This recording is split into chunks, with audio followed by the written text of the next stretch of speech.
Bienvenue dans une toute nouvelle vidéo crypto. Cette semaine, on va analyser le projet Chainlink. La semaine dernière, j'ai analysé le projet BitTensor dans le domaine de l'intelligence artificielle. Cette semaine, on va être sur Chainlink, qui est un projet top 20. Donc, si vous ne connaissez pas Chainlink, ça m'étonnerait que vous ne le connaissez pas. C'est un très gros projet. Donc, on va aller voir un petit peu aussi sur CoinMarketCap. On va aller voir le site officiel, on va aller voir... en fait, le site officiel est uniquement en anglais. J'ai pas réussi à le traduire, donc on va aller sur un site que j'ai trouvé qui nous l'explique assez bien en français. Ensuite de ça, on va aller voir les graphiques. Et rester jusqu'à la fin, j'achète pour environ $200 US de Chainlink, donc que j'ajoute à mon bag Chainlink pour le prochain bull run. Donc, on commence tout de suite avec ici le Twitter officiel de Chainlink, qui compte plus d'1 million de followers, donc on voit que la communauté est présente. Pour un projet, c'est très important d'avoir une communauté qui est présente et qui se tient. Donc 1 million de followers, c'est pas à négliger, là. C'est quand même assez gros. Comme je l'ai dit, c'est dans le top 20, donc c'est un assez gros projet. On va aller voir le market cap après. Donc Chainlink, c'est quoi? C'est un réseau de blockchain décentralisé construit sur la blockchain d'Ethereum. Le réseau est destiné à être utilisé pour faciliter le transfert de données inviolables de sources off-chain vers des contrats intelligents on-chain. Donc les contrats intelligents, on a la description ici. Donc les contrats intelligents sont des accords programmés pour s'exécuter lorsque certaines conditions sont remplies. Donc une fois qu'on a regardé ça, on va venir faire un petit tour sur CoinMarketCap ici. Donc là, on ne regardera pas ce graphique-là, on va aller voir un graphique encore plus poussé sur TradingView tantôt.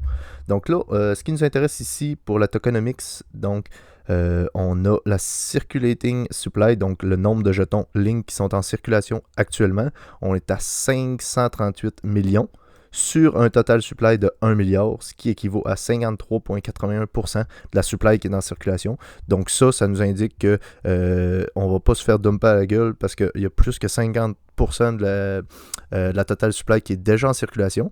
Donc c'est pas le best, mais c'est pas le pire non plus. Donc ça reste une tokenomics assez intéressante. Market cap donc de 4 milliards ici. Comme je l'ai dit, avec 538 millions de links en circulation. Donc, on peut acheter du Chainlink évidemment sur Coinbase, Binance, les gros exchanges, là, KuCoin, Kraken, Bitstamp, je ne connais pas. Donc, Binance, c'est déjà bon, hein, Coinbase aussi.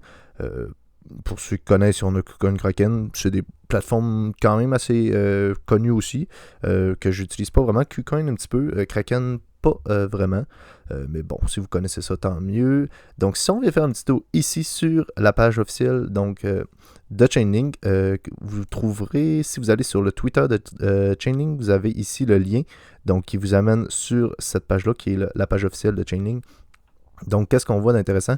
Ici, je ne peux pas traduire en français, là, donc on va aller juste regarder la transaction Value Enabled, donc le nombre total, qui est la valeur d'argent total qui est en transaction actuelle, donc plus de 8 trillions. Donc ici, ça nous indique juste que c'est sur les blockchains d'Arbitrum, Avalanche, BNB Chain, Ethereum, Phantom, Gnosis Chain, que je connais pas. Ensuite, Echo, je connais pas non plus. Metis, non plus. Moonbeam, oui. Moonriver, oui.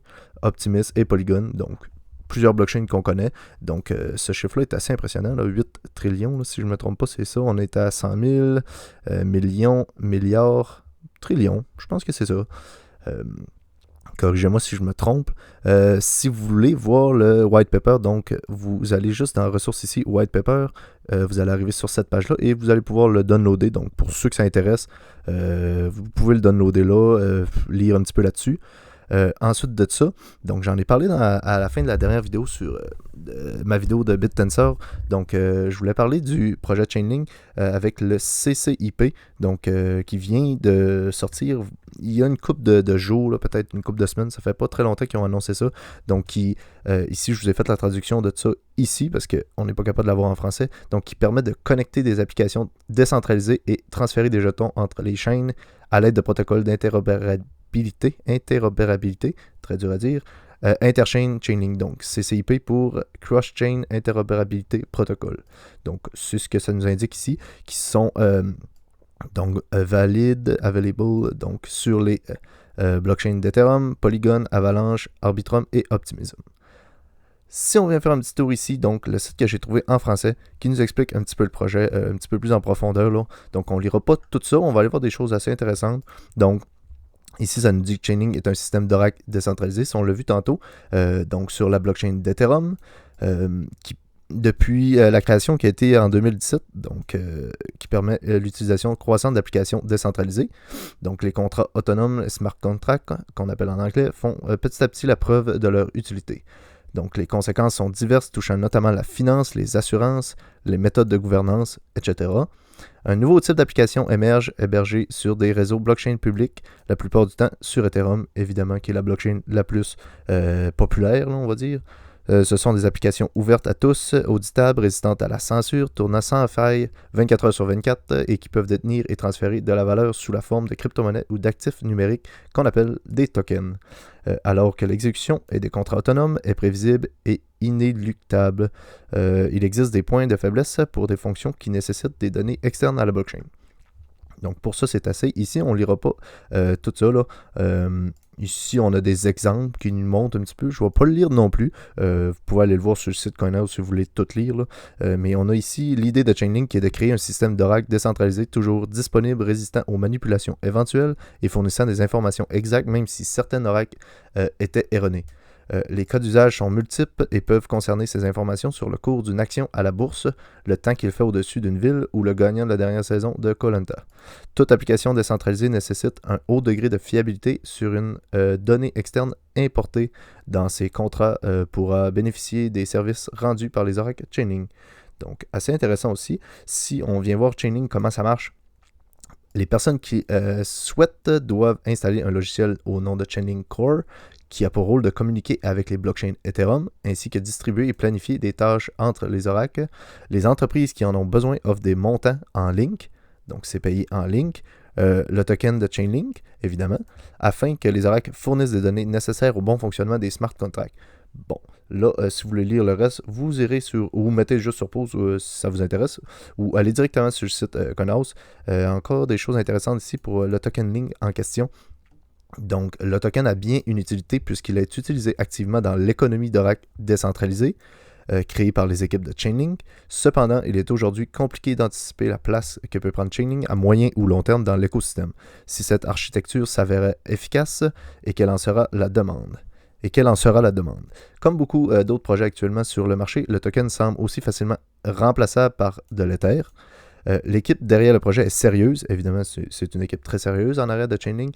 Il est supporté par une communauté très active, on l'a vu tantôt ici avec plus de 1 million, ça c'est sur Twitter là, parce que je pense qu'ils ont d'autres sites aussi Chainlink, donc sur Twitter plus d'1 million de followers, évidemment c'est une communauté très active sur les réseaux sociaux et le développement sur GitHub est actif. Des signes positifs lorsque l'on étudie un projet crypto. La liste des partenaires on peut la voir, je ne sais pas s'il nous la montre ici, là, je pense pas. Plusieurs partenaires aussi sur Chainlink, probablement qu'on l'aurait sur le site officiel. Sinon, qu'est-ce qu'on voit ici? Bon, par conséquent, ça la ferait grimper la capitalisation, 3,5 milliards. Nous, on a vu tantôt, la capitalisation est à 4 milliards. Si on vient faire un petit tour ici, ouais, 4 milliards. Donc, le site est un petit peu, d'après moi, il a été créé il y a une couple de mois. Donc, ça, c'est pas très grave. On va aller voir un graphique assez intéressant. Là, on rentre dans l'action un petit peu. Là. Si on vient voir le graphique de Chainlink ici, qu'est-ce qu'on voit? On a évidemment cette charte-là. Là, c'est dur un petit peu de comprendre si on ne regarde pas en profondeur, mais évidemment, on va regarder ici en weekly. Donc, on est en weekly. Chaque chandelle vaut une semaine. Donc, c'est sur du très, très long terme. Donc, ici, le top coïncide avec mai 2021. Donc, le premier top que Bitcoin avait fait à 64 000, donc en mai 2021, évidemment. Ensuite de ça, on a eu le creux d'été 2021, ici. Et on a eu le second top ici, donc où Chainlink n'est pas venu faire un plus haut que la dernière fois, en novembre 2021, où le Bitcoin est venu faire 69 000. Donc, on a un double top ici aussi, mais c'est quand même un petit peu inversé avec le Bitcoin. Là. Donc, le top de Chainlink a été fait lors du premier top de Bitcoin. Donc, c'est quand même intéressant à constater. Mais ce qui est vraiment intéressant avec ça, c'est cette zone d'accumulation qui dure depuis énormément de semaines. Si on prend une règle ici, et qu'on mesure la première chandelle à laquelle on est venu entrer dans cette zone d'accumulation à aujourd'hui. Donc là, je suis sur le 7 août, on est un petit peu plus. On va le mettre sur le 14 août, là, mais on enlèvera 2 jours vu qu'on est le 12 à l'heure où je tourne cette vidéo. 462, donc 460, évidemment, j'enlève les 2 jours. 460 jours. Je ne sais pas si vous le savez, une zone d'accumulation de 460 jours, je ne sais pas si j'ai déjà vu ça, c'est assez incroyable.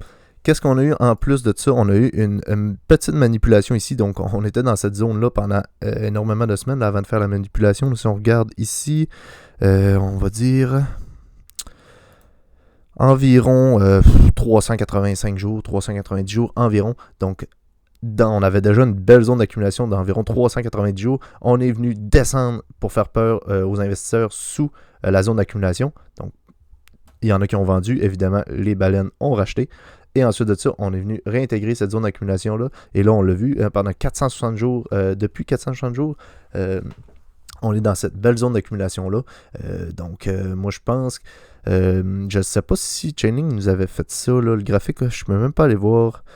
précédemment, probablement que la dernière zone d'accumulation était ici. Là, si on se fie à ça, en 2019, il faudra aller regarder un graphique où ce qu'on voit un petit peu plus tôt. Là. Mais d'après moi, la dernière zone d'accumulation se trouvait ici. Et qu'est-ce qu'on a eu après? On a eu le bull run.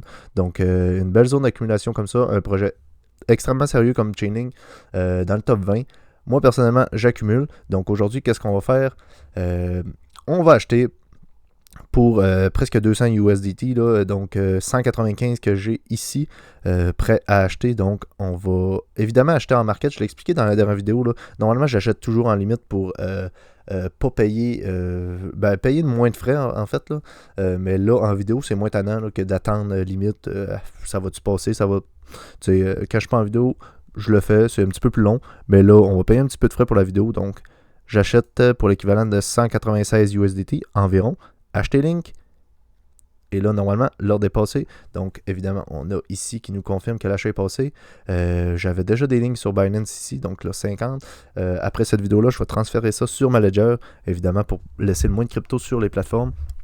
D'ailleurs, si ça vous intéresse, j'avais fait une vidéo qui va apparaître en haut ici, où je parle des plateformes, des clés que j'utilise, donc les clés privées, ce genre de trucs-là. Puis j'ai aussi une vidéo que je vais vous mettre aussi de mon portefeuille crypto. Je vais sûrement faire une deuxième version de mon portefeuille crypto parce que j'ai quand même beaucoup changé. J'ai enlevé des cryptos un petit peu. J'ai vendu un petit peu de Bitcoin pour acheter des altcoins. Les pourcentages ont changé depuis ma dernière vidéo de mon portefeuille crypto. Donc, dites-moi en commentaire si ça vous intéresserait de voir l'allocation de mon portefeuille à l'heure actuelle. Laissez un j'aime aussi si la vidéo vous a plu. N'hésitez pas à vous abonner aussi pour suivre la chaîne. Donc, nous, on va se revoir la semaine prochaine pour une prochaine vidéo. D'ici là, prenez soin de vos investissements. Bye.